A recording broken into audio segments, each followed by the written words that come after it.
Bismillahirrahmanirrahim. Assalamu alaikum dear students. Today we will discuss about lower urinary tract infection और ये हमारे infection module का सबसे important topic है और सीपीएसपी का भी बहुत फेवरेट है। तो जो इम्पोर्टेंट चीज़ें हैं उनको मैंने रेड कर दिया और साथ के साथ मैं बताती भी रहूँगी। रेफरेंस बुक मेरी एविडेंस बेस्ड मैनेजमेंट है। बेसिकली यूरिनरी ट्रैक्ट इन्फेक्शन जो है वो है क्या, ठीक है। ये एक स्पेक्ट्रम है एसिम्टोमेटिक कंडीशन से लेके सवेयर कंडीशंस तक, ठीक है। मतलब या तो पेशेंट को सिम्टम ही नहीं है या पेशेंट को सवेयर सिम्टम्स हैं लाइक पाइलोनेफ्राइटिस, ठीक है। ओके, एक होता है बैक्टीरियूरिया, एक होता है सिग्निफिकेंट बैक्टीरियूरिया और एक होता है एसिम्टोमेटिक बैक्टीरियूरिया, ठीक है। जो बैक्टीरियूरिया होता है उसमें जो है 10,000 होते हैं colony forming units per ml, ठीक है, freshly wide clean catch sample में। सिग्निफिकेंट बैक्टीरियूरिया में होते हैं 100,000, ठीक है। आप यहाँ 4 जीरो थे तो यहाँ 5 जीरो हैं। तो और जो होता है एसिम्टोमेटिक बैक्टीरियूरिया वो भी सिग्निफिकेंट बैक्टीरियूरिया होता है, आल्दो पेशेंट में सिम्टम्स नहीं होते, लेकिन काउंट जो है उसका भी सिग्निफिकेंट बैक्टीरियूरिया जितना ही होता है। मतलब 5 सिफर आएंगे, ठीक है, 100,000, लेकिन 2 सैंपल पे प्रूव होना चाहिए, ठीक है। आगे हम देखते हैं कैसे करना है। अच्छा, ये तो थे ना हमारे पास clean catch freshly voided sample, लेकिन अगर आप कर रहे हैं कैथेटराइज पेशेंट में तो फिर इसका जो इंसिडेंस है, नहीं इसका जो काउंट है वो 100 colony forming units per ml है, ठीक है। अ, ठीक है, इसके बाद 10 से 40% of women with symptomatic presence of bacteria in the urine of an asymptomatic women. और एसिम्टोमेटिक बैक्टीरिया जो है वो कॉमन है। इसकी प्रीवलेंस डिपेंड करती है एज पे, सेक्स पे, सेक्सुअल एक्टिविटी पे एंड अदर यूरोलॉजिकल एबनॉर्मलिटीज़ पे। इन women it is only diagnosed if the same organism, ठीक है, same is present in quantities of at least, again वो 5 से पर 100,000, एटलीस्ट 2 कंसेक्टिव वॉइडेड स्पेसिमेंट्स। तो एसिम्टोमेटिक बैक्टीरिया की डेफिनेशन के लिए हमें 2 सैंपल्स चाहिए, ठीक है। हमें सेम ऑर्गेनिज्म चाहिए, उसकी क्वांटिटी हमें चाहिए 100,000 colony forming unit freshly voided specimen में पर ml, ठीक है। जबकि only if we will say bacteria तो हमें सिर्फ 1000 चाहिए colony forming units per ml। और अगर हम कहीं सिग्निफिकेंट है तो हमें एक ही सैंपल चाहिए 100,000 colony forming units per ml। और अगर हम कहें कि हमारे पास पेशेंट कैथेटराइज्ड है तो फिर हमें ओनली 1000 चाहिए, ठीक है, सॉरी 100 चाहिए। तो ये जो रेड चीज़ें की है ना ये इम्पोर्टेंट है, ये आपके एमसीक्यूज भी हैं। One of the most common form of complicated UTI. अब कॉम्प्लिकेटेड यूटीआई क्या होता है? कॉम्प्लिकेटेड यूटीआई वो यूटीआई होता है जिसमें पेशेंट को स्ट्रक्चरल प्रॉब्लम्स हों, ठीक है, कोई मेलिग्नेंसी है, कोई यूरिटेरिक स्ट्रक्चर्स बनी हुई हैं, ब्लैडर में कोई डाइवर्टिकुला है, कोई रीनल सिस्ट है, कोई फिस्टुला है, ठीक है, या फंक्शनल इश्यूज हैं जैसे रिफ्लक्स है, विजाइको यूरिटेरिक, न्यूरोजेनिक, कोई वाइडिंग डिफिकल्टी है जिसमें जैसे सिस्टोसील में इनकम्प्लीट ब्लैडर एम्पिटिंग हो जाती है, कोई फॉरेन बॉडी है, कोई स्टेंट लगाया हुआ है, कोई पेशेंट कैथेटराइज है, कोई नेफ्रोस्टमी ट्यूब लगाई हुई है, कोई टीवीटी हुआ है, ठीक है, या पेशेंट को कोई मेडिकल डिसऑर्डर है लाइक डायबिटीज़, या पेशेंट प्रेग्नेंट है, प्रेग्नेंट नहीं है तो रीनल फेलियर में, रीनल ट्रांसप्लांट में, अम्यूनो कम्प्रोमाइज स्टेटस में। ये जो सिचुएशंस हैं, ठीक है, या तो स्ट्रक्चरल कंडीशंस के कोई जो है स्ट्रक्चर है, डाइवर्टिकुलर सिस्ट है, या तो फंक्शनल कंडीशंस, ठीक है, जैसे रिफ्लेक्सिस आ गए, या तो फिर कोई फॉरेन बॉडी लाइक स्टेंट आ गया, ठीक है, कोई ट्यूब डाल दी, या फिर कोई मेडिकल कंडीशन और प्रेगनेंसी। ये इन सिचुएशन में यूटीआई होगा तो हम इसे कहते हैं कॉम्प्लिकेटेड यूटीआई, ठीक है। और इसमें जो मोस्ट कॉमन फॉर्म है ना वो यूरिनरी कैथेटर्स हैं, वो अगेन फॉरेन बॉडी में आ गया। और इंसिडेंस जो है बैक्टीरिया का है वो इन डिवेलिंग यूरिनरी कैथेटर्स में 3 to 10% है, ये एमसीक्यू आता है। और ड्यूरेशन भी बहुत इंपॉर्टेंट है, ठीक है। इस ड्यूरेशन जो है वो मोस्ट इंपॉर्टेंट रिस्क फैक्टर है फॉर डेवलपिंग यूटीआई। मीन्स अगर 1 डे के लिए कैथेटराइज कर रहे हो तो कम रिस्क है, 10 डेज के लिए कर रहे हो तो ज़्यादा है। यही वजह है कि बड़ी सी बड़ी फिस्टुला रिपेयर में भी हम मैक्सिमम 12 डेज तक कैथेटराइज करते हैं, फिर नहीं करते। ठीक है, they represent a huge reservoir of resistant bacteriuria in the hospital environment. In postmenopausal women जो प्रिवेलेंस है यूटीआई का पर ईयर वो 8 to 10% तक है। अभी परसेंटेज आई नो बुरी लग रही हैं, काफ़ी सारी आएंगी आगे भी, बट ये पूछते हैं बैक्टीरिया की परसेंटेज बता दो, बच्चों में बता दो, बूढ़ों में बता दो। ठीक है, रिकरेंस का हमें बता दो क्या परसेंटेज है, कैथेटराइजेशन के बाद क्या परसेंटेज है। तो ये जो हैं आपके रिपीट क्वेश्चन काफ़ी दफ़ा रिपीट हुए हैं सीपीएसपी के पोल में। ठीक हो गया। अब रिकरेंट क्या होता है? रिकरेंट यूटीआई वो से होते हैं जिसमें एक साल के अंदर पेशेंट को 3 या 3 से ज़्यादा दफ़ा यूटीआई हो, या 6 महीने के अंदर 2 टाइम्स इन्फेक्शन हो जाए। ठीक है, ये इसकी डेफिनेशन है। ये भी एमसीक्यू है।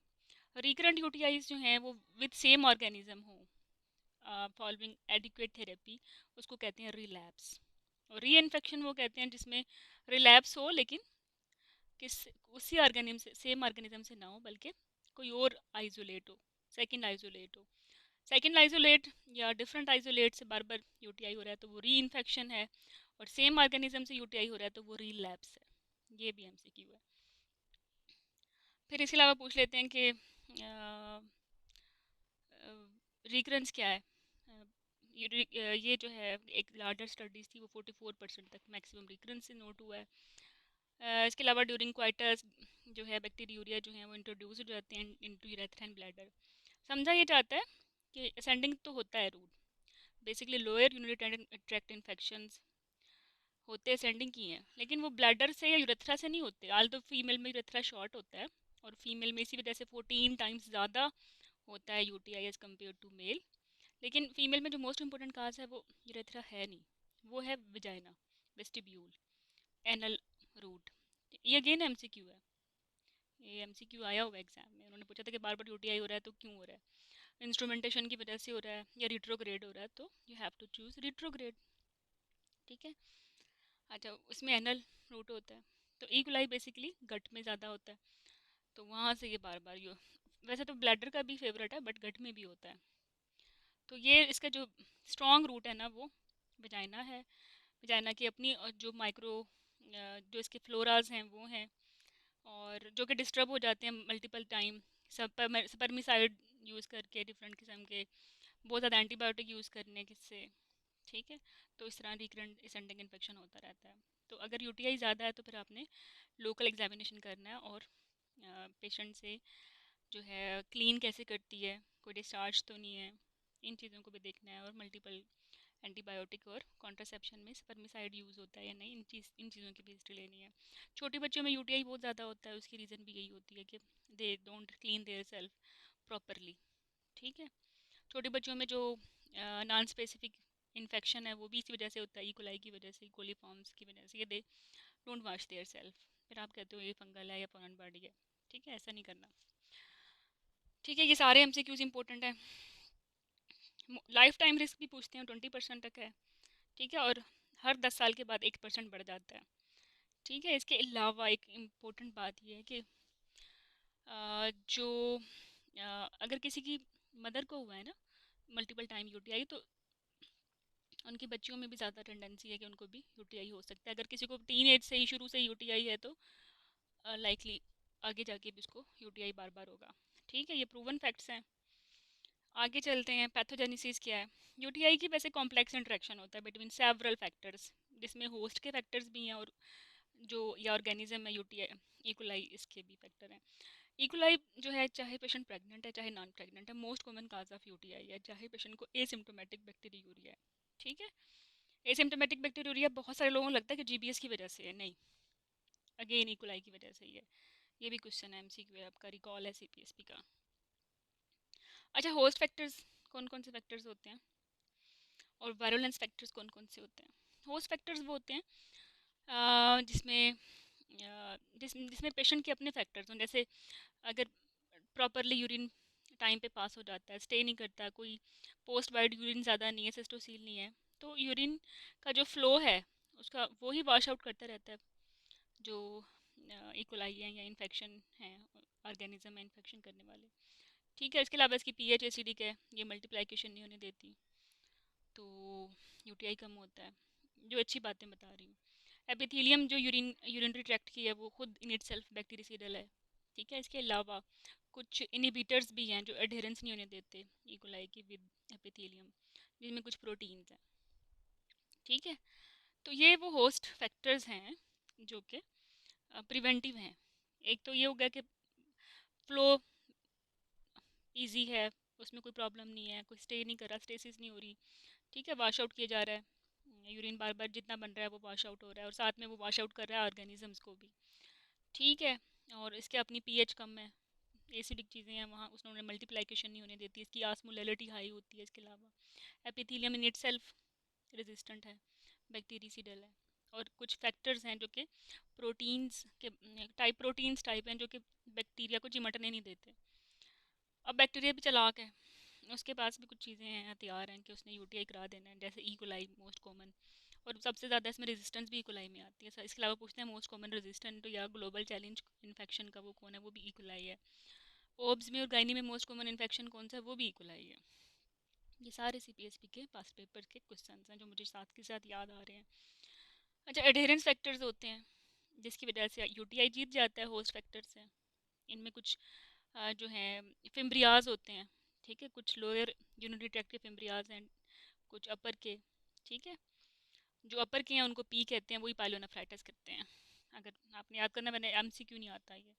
इसके अलावा जो प्रोटीन्स प्रिवेंटिव थी, एडेरेंस नहीं होने देनी थी, उन्हीं प्रोटीन्स को ब्रेक करने के लिए इनके पास जो है वो कुछ एंजाइम्स हैं। इसके अलावा ये जो एंटीबायोटिक डोज के खिलाफ फटाफट रेजिस्टेंस गेन कर लेते हैं। तो ये इकोलाई के प्रिवेंटिव फैक्टर्स हैं अगेंस्ट प्रोटेक्टिव फैक्टर्स, जिसकी वजह से यूटीआई हो जाता है। ये इसकी पैथोजेनेसिस हो गई। मैनेजमेंट कैसे करनी है? Management of low urinary tract infection is aimed at treating the current infection and preventing the further recurrences. Um जो है ट्रीटमेंट का may be summarized as follows. एक तो पेशेंट को पेन फ्री करें, एंटीबायोटिक दें जिसकी वजह से बार बार हो रही है, जैसे शुगर ज़्यादा हो रही है, शुगर को कम करें। ठीक है, कोई स्ट्रक्चर है उसको कम रिजॉल्व करें, कोई रिफ्लेक्स है उसको एड्रेस कर लें, फ़ौरन बॉडी स्टेंट डाला हुआ है उसको निकालें। पेशेंट कोई ट्रांसप्लांट का पेशेंट है तो उसको जो है अमीनो कंप्रोमाइज्ड अमीनो सप्रेसेंट्स दें। मतलब टारगेट जो भी काज है उसको टारगेट करें। ठीक है, उन प्रीडिस्पोजिंग फैक्टर्स को नहीं करोगे तो बार बार होता रहेगा, वरना अभी तो एंटीबायोटिक देके ठीक हो जाएगा, पर बार बार होगा फ़ायदा। ठीक है, और रिकरेंस इस तरह आप अवॉइड कर सकते हैं। ये हमारी मैनेजमेंट का एम है। डायग्नोसिस यूजली सिम्टम पे हो जाता है, लेकिन सिम्टम नॉन स्पेसिफिक है। डिसयूरिया फ्रीक्वेंसी और भी 70,000 चीज़ों की वजह से होती है, तो बेहतर ये कि आप टेस्ट करा लें। टेस्ट कौन कौन से करा सकते हैं? बेसिक इन्वेस्टिगेशन में यूरिन का अपना कल जो विजिबिलिटी है कि विजिबिलिटी टर्बिड सा है, पस्सी है, तो वो 66% स्पेसिफिक है, 90% सेंसिटिव है, साथ में सिम्टम्स भी हैं, तो देखते ही आप कह सकते हो ये तो यूटीआई हुआ हुआ है। जैसे अक्सर आप वार्ड में राउंड करते हैं ना, और वही बैग होता है उसमें बिल्कुल शक्ल देख के यूरिन की कह देते हो इसको तो यूटीआई है। ठीक है, अगर आप कंप्लीट यूरिन एग्जामिनेशन करवा लें तो उसकी सेंसिटिविटी 60 to 100% है, और स्पेसिफिसिटी भी 100% तक है। ये ना कंप्लीट यूरिन एग्जामिनेशन की सेंसिटिविटी आपके वाइवा का क्वेश्चन है। ठीक है, जब आप कहते हैं मैडम मुझे कंप्लीट यूरिन दे दें, देन दे आस्क क्यों चाहिए आपकी पेशेंट को, तो सिम्टम भी नहीं है, then you can say asymptomatic bacteria pregnancy में हो सकता है ना, तो मुझे ये मैं करवाऊंगी हर विजिट पे। ठीक है, अच्छा, urine dipstick for nitrites and leucocytes करवा लें। टेस्ट दोनों में पॉजिटिव है तो प्रोबेबिलिटी यूटीआई की बहुत ज़्यादा हो जाती है। ठीक है, अगर नेगेटिव है तो इसका मतलब ये नहीं है कि यूटीआई नहीं है। कुछ स्ट्रेफ ऑरियस टाइप यूटीआई ऐसे होते हैं जिनमें नाइट्राइट्स नेगेटिव होती हैं, अगेन यूटीआई हो सकता है। कल्चर करवा लेंगे तो मौज है, फिर तो पता चल जाएगा कौन सा ऑर्गेनिज्म है, और साथ में एंटीबायोटिक समझ में आ जाएगी कौन सी उसके साथ सेंसिटिव है। ठीक है, इसलिए जब भी आपको सिग्निफिकेंट बैक्टीरियूरिया मिले, ठीक है, जिसको हम कहते हैं 5 पस सेल्स मिल जाएं, ज़रूर कल्चर कराएं। ठीक है, और इवन अगर पस सेल्स 5 से कम भी हैं लेकिन पेशेंट एंटीबायोटिक रेजिस्टेंस शो कर रहा है, तब भी आप करा सकते हैं culture and sensitivity. In a women who have recurrent और कॉम्प्लिकेटेड यूरिनरी ट्रैक्ट इन्फेक्शन, अब ये बहुत इंपॉर्टेंट है। ठीक है, इन अ वुमेन जिनमें कॉम्प्लिकेटेड यूटीआई है ना,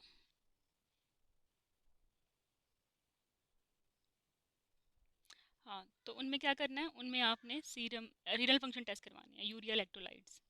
हर एक का नहीं कराना होता, जो कॉम्प्लिकेटेड हैं जो रिकरेंट हैं उनमें कराना है। और कॉम्प्लिकेटेड मतलब प्रेगनेंसी जिसको हम कहते हैं वो यूटीआई जो है वो आम यूटीआई नहीं है, वो कॉम्प्लिकेटेड है। इसका मतलब ये है कि आप प्रेगनेंसी में अगर पेशेंट को यूटीआई है तो you can safely ask for renal function test and serum electrolytes. ठीक है। इसके अलावा अगर आपने यूटीआई को ट्रीट कर दिया लेकिन ठीक नहीं हो रहा तो आपको लगता है कुछ और फेस्टिडियस ऑर्गेनिज्म हैं जो हो सकते हैं, जैसे माइकोप्लाज्मा, होमिनस, यूरीप्लाज्मा, क्लेमाइडिया।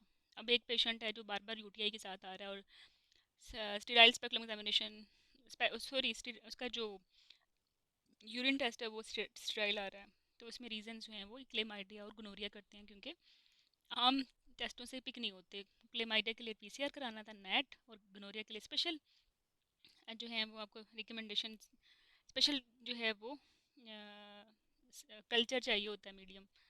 तो यूजली आप इनको कल्चर भी कर लें तो स्टेराइल कल्चर आता है क्लेमाइडिया में, गोनोरिया में। तो ये भी एमसीक्यू है कि पेशेंट को बार बार यूटिया ही होता है, कंप्लीट यूरिन पे तो कुछ नहीं है, कल्चर भी ठीक आ रहा है, तो कौन सा ऑर्गेनिज्म है? देन यू विल से कि it can be chlamydia, it can be gonorrhoea.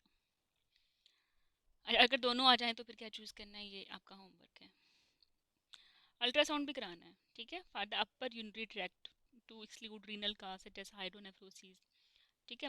Post मिक्सुरेशन bladder scan भी करा सकते हैं अगर आपको लगता है कि पेशेंट में सिस्टोसील है, सिस्टोसील में रेजिडुअल यूरिन ज़्यादा हो जाता है। तो होस्ट फैक्टर में जब हमने कहा था कि यूरिन को तो स्टे नहीं करना चाहिए, उसको तो प्रॉपरली वाश आउट करते रहना चाहिए, जहाँ वो स्टे करेगा वहाँ ऑर्गेनिजम्स ग्रो कर जाएंगे। ठीक है, तो you can go for ultrasound. ये स्पेसिफिक इन्वेस्टिगेशन। तो बेसिक इन्वेस्टिगेशन में तो अपेरेंस आ गई, कंप्लीट यूरिन एग्जामिनेशन आ गया, प्रेगनेंसी में आपने रीनल फंक्शन टेस्ट भी करा लिए। अगर आपको किसी तरीके से नहीं ट्रीट हो रहा इन्फेक्शन तो आपने स्पेशल फीचर्स के लिए, माइकोप्लाज्मा के लिए, क्लेमाइडिया के लिए भी देख लिया, गोनोरिया के लिए भी देख लिया, और अल्ट्रासाउंड भी करा लिया। आपके पास चॉइसेस होती हैं, आपके पास सिनेरियो होता है यूटीआई का, और आपके पास ऑप्शन होते हैं कि क्या करवाना है, कंप्लीट यूरिन करवाना है, ठीक है, या अल्ट्रासाउंड कराना है, या रीनल फंक्शन टेस्ट कराना है। तो ऑब्वियसली रीनल फंक्शन टेस्ट करवानी है ना after complete urine examination. Some time complete urine examination करवा के पेशेंट आई हुई है तो होती है तो रीनल फंक्शन टेस्ट करवा लें। अगर कंप्लीट यूरिन भी नहीं करवाया हुआ तो फर्स्ट लाइन तो फिर कंप्लीट यूरिन एग्जामिनेशन ही होगा। ओनली सिम्टम्स पर ट्रीट नहीं करते, क्योंकि सिम्टम्स में फ्रीक्वेंसी का ज़्यादा होना नॉर्मल भी होता है प्रेगनेंसी में, वैसे ही यूटीआई का भी पार्ट है। ठीक है। इसके अलावा कुछ और भी रेडियोलॉजिकल इमेजिंग हैं जो हम करा सकते हैं, जैसे यूरोग्राम टाइप चीज़ें। तो ठीक है, लेकिन बता देंगे प्रेगनेंसी में तो नहीं कराते यूरोग्राम, आईवीयू आयोनाइजिंग होती है।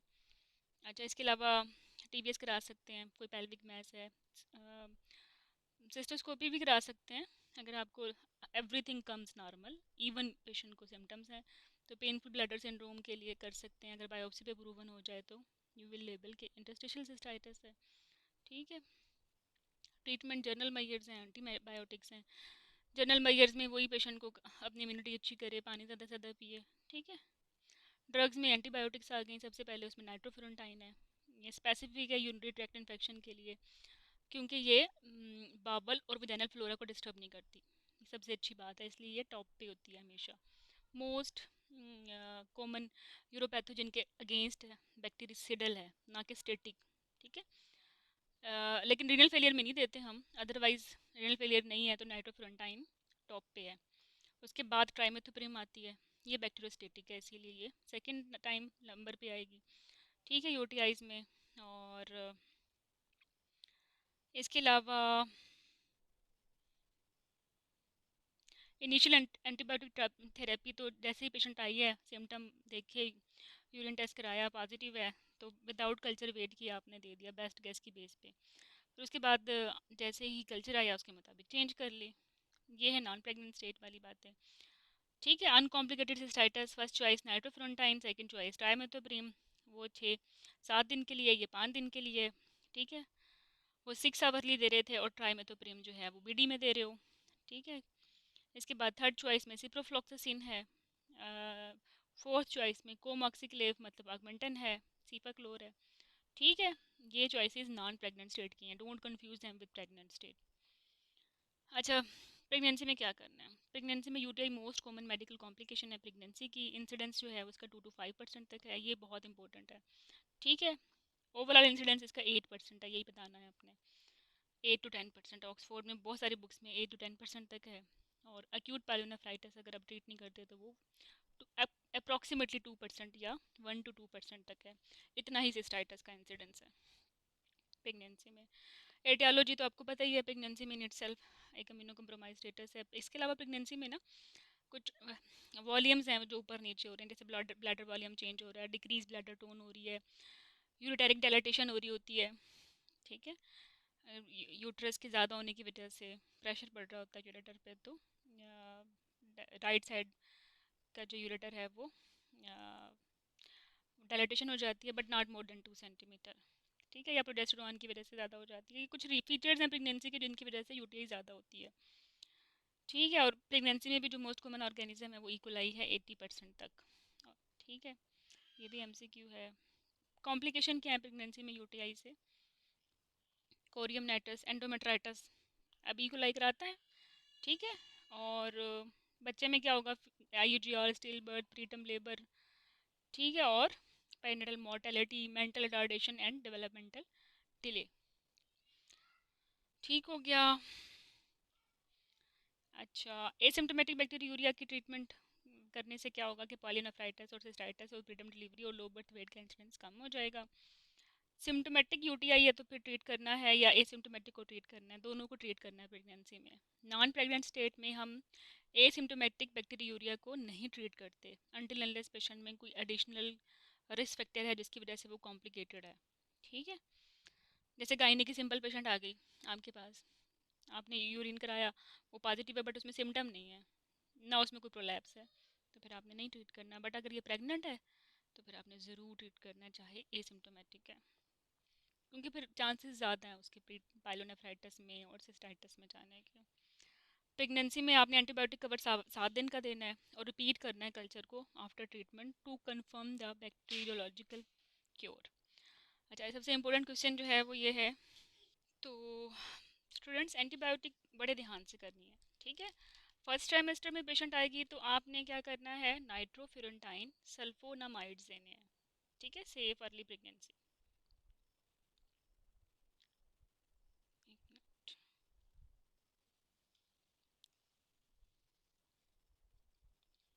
अर्ली प्रेगनेंसी में सेफ है।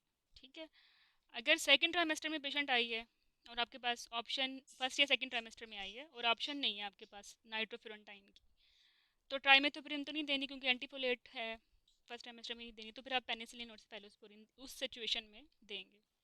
ठीक है, अच्छा, थर्ड ट्राइमेस्टर में नाइट्रोफिरंटाइन सल्फोनामाइड्स नहीं देने क्योंकि ये हेमोलिटिक एनीमिया कराते हैं, हाइपर बिलिरुबिनीमिया कराते हैं, कर्निक टेरस कराते हैं।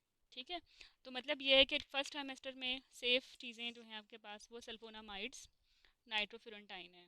ठीक है, स्फेलोस्पोरिन और पेनिसिलिन भी है, लेकिन फर्स्ट चॉइस नाइट्रोफिरंटाइन क्योंकि बैक्टीरियसिडल है, देन पेनिसिलिन एंड स्फेलोस्पोरिन।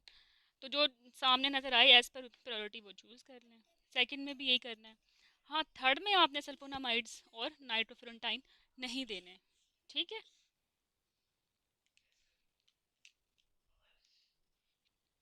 ठीक है, तो दोबारा इसको रिवाइज कर लेते हैं। ट्राइमिथोप्रीम जो है ना, बस वो आपने फर्स्ट ट्राइमेस्टर में नहीं देनी, सेकंड थर्ड में दे सकते हैं। तो ये बहुत इंपॉर्टेंट क्वेश्चन है। टेट्रासाइक्लिन नहीं देनी प्रेगनेंसी में क्योंकि ये क्या करती है?